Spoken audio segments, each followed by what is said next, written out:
Queridos amigos, hoy tenemos un tema realmente muy importante, que es el tema de la manipulación. Realmente toda persona debería saber algo, o más bien mucho, de lo que es la manipulación. Porque si nos dejamos manipular, perdemos la libertad. Perdemos todas las formas de libertad, que son diversas, que son las que nos enriquecen de verdad. Hoy vamos a tratar solo un punto, porque naturalmente es un tema muy amplio, para ver cómo hay ciertos vocablos en el lenguaje, y en concreto en el español, que se pueden cubrir de prestigio sin tener mérito ninguno para tener prestigio. Y luego son muy utilizados en la vida ordinaria y sobre todo en la vida social, de tipo político, cultural, etc. Miren, hay vocablos, por ejemplo, libertad, por ejemplo, progreso, por ejemplo, cambio, que a lo largo de los tiempos, en algún momento especial, se han cubierto, se han aureolado, diríamos, de una especie de excelencia, de prestigio, sin haber hecho nada para merecer semejante privilegio. Y tienen una especie de poder de sugestión, poder de atraer, y no solo de atraer, sino de seducir. Por eso son realmente peligrosos, porque pueden robarnos la libertad de pensar, de sentir, de decidir, de elegir. O sea, en esto nos va la vida, en esto que estamos tratando. Ya hablamos alguna vez del cambio en este aspecto como palabra talismán, pero hoy vamos a hablar de otro término no menos peligroso y no menos usado actualmente, que es el término progreso. Miren, el término progresar viene del latín de un verbo que es progredere, que significa sencillamente ir hacia adelante. Y a él se opone volver hacia atrás. Aquí pueden ver ustedes en este recuadro, como aquí tenemos el verbo progresar, que se opone, diríamos, se contrapone a regresar. Ir hacia adelante, volver hacia atrás. Aquí no hay ningún valor en estos términos. Yo puedo ir hacia adelante, puedo volver hacia atrás, yo puedo, si tengo un bolígrafo, le puedo lanzarlo hacia adelante o lanzarlo hacia atrás. Aquí hay una mera cuestión espacial, un movimiento y un espacio. Aquí no hay valores, no decimos que si hago esto tengo más valor o si hago esto otro pierdo valor. Entonces esto queda bien claro. Esta primera frase no indica valor. Yo progreso cuando ando hacia, yo regreso cuando reando el camino hacia donde había partido. Ahora bien, en la vida del hombre no utilizamos solo en la vida ordinaria una sola frase, una sola contraposición, utilizamos también otras. Y vean, por ejemplo, cómo podemos hablar de ir hacia adelante, salir adelante, y en contraposición podemos hablar de volver hacia atrás, de retroceder y de estancarse. ¿Ven?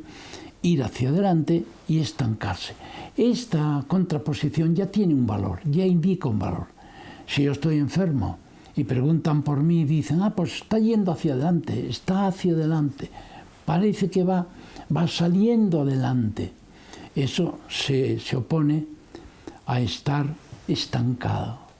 Si dicen de mí, pues su enfermedad, está estancada la enfermedad, pues eso es algo negativo, porque dicen, qué mal, que parece que los médicos no pueden con la enfermedad.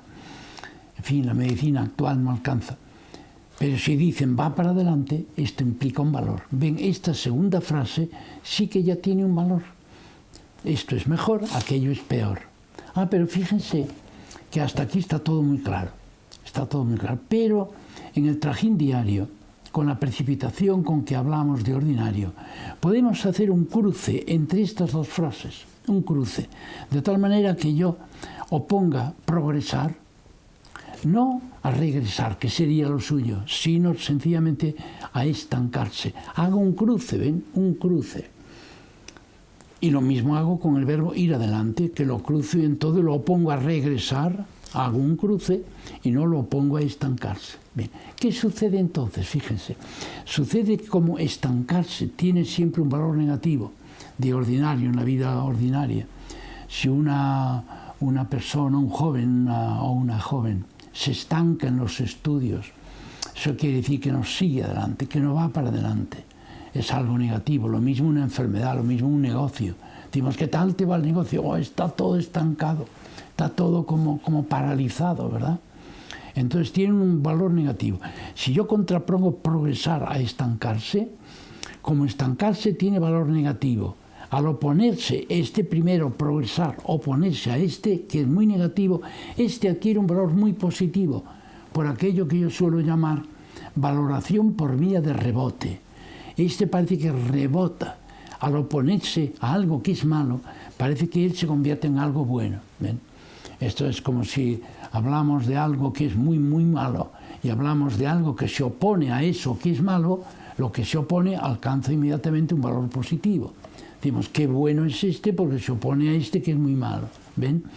Por esa valoración por vía de rebote, al contraponer o oponer progresar a estancarse, progresar gana un valor positivo.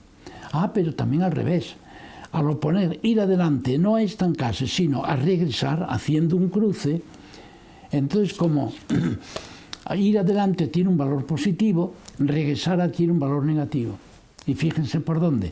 Esta contraposición primera, que no tenía ningún valor, era ir adelante, volver hacia atrás, no tenía un valor más que espacial, ahora han adquirido por este cruce, por lo tanto no por méritos propios podríamos decir, sino por un juego de frases, adquieren progresar un gran valor positivo y regresar un gran valor negativo.